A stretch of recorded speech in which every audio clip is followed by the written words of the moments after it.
fondation du monde. Mais tous les chrétiens ne sont pas ordonnés à exercer les ministères. Alors, le ministère de la parole. Donc, c'est ce qui fait que nous parlons ici pratiquement l'ordination. L'ordination, c'est un mandat officiel que nous confions la personne qui a été appelée par Dieu devant l'Église et devant le monde, qu'il est établi pasteur, évangéliste, docteur, et apôtre ou prophète devant l'assemblée. Quand Dieu a dit à Moïse de prendre Aaron, il n'a pas pris en secret, il a pris devant l'assemblée, il a intronisé, il a fait. Quand Dieu a dit à Moïse d'ordonner Josué, il a pris devant l'assemblée, il a ordonné Josué. Ce n'était pas en secret. C'est quelque chose qui se fait d'une manière officielle. Et quand Dieu avait dit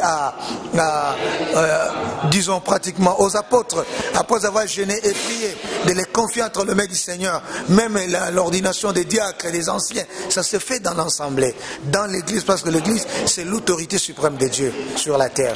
Alors, qui peut être pasteur, qui peut être évangéliste? Moi, je crois, premièrement, je parlais même dans mon enseignement, il faut que la personne soit appelée, qu'il ait un appel authentique, qu'il ait entendu la voix, qu'il ait vu le Seigneur apparaître à Moïse. Le Seigneur a apparu à Moïse et lui a parlé, que je t'appelle, et lui a donné la mission. La deuxième des choses, il faut qu'il soit formé auprès des aînés. Vous comprenez? Je ne dis pas seulement qu'il faut aller à l'école biblique, mais tu dois te laisser former par un homme de Dieu qui a été aussi formé.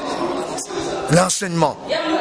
Parce qu'il y a des hommes de Dieu qui ont été formés auprès des autres hommes de Dieu et qui ont aussi acquis une maturité, qui peuvent aussi enseigner, comme Paul dit, ce que tu as reçu de moi, confie-le à des hommes capables de les donner aussi à d'autres. Toi, tu n'as pas été enseigné. Comment tu peux exercer les ministères? Mais on voit tout de même certains, disons, certains hommes de Dieu qui ont de ministères, qui ont été consacrés par des hommes de Dieu aussi, connus, exemplaires. Néanmoins, ils ne sont pas exemplaires. Ils sont en train de mener des actions vraiment désastres qui déshonorent l'ordre dans l'église de Dieu. Et qu'est-ce que vous pensez d'eux?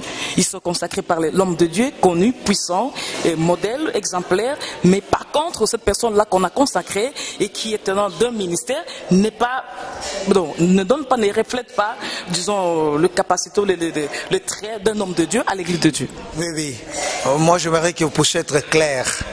Parce qu'ici, nous avons le problème de caractère et nous avons le problème de ministère. Ça veut dire que cet homme-là, il amène par exemple les désordres à l'église de Dieu. Il a été consacré, mauvais caractère, insolent, il n'a pas de respect devant le responsable de l'église, il n'a pas de, disons, une bonne collaboration avec... Il lui manque l'éthique. Ça, c'est des choses. Je pense que c'est très important. Paul dit que je n'aimerais pas que le ministère soit un objet de scandale, en quoi que ce soit.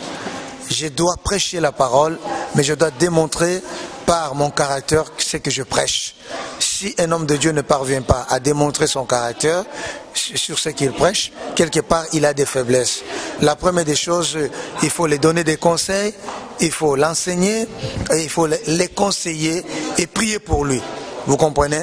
Il a les ministères, il a l'onction de Samson, mais il n'a pas le cœur de Joseph. C'est-à-dire, il a l'onction, il prêche, il fait des grandes choses, mais il n'a pas un bon caractère.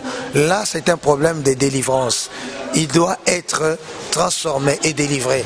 Il faut qu'il soit encore enseigné, qu'il prenne le temps de prier, les conseils et les conseils pour qu'il cherche la face de Dieu, en fait que Dieu enlève ses mauvais caractères pour que son ministère ne soit pas un objet de scandale. Et pendant ce temps-là, il reste toujours évangéliste avec, disons, cette consécration, ou bien on lui enlève cela? Non, non, on ne peut pas lui enlever une dignité que Dieu lui a donnée. On doit prier pour lui, comme j'ai dit dans mon enseignement.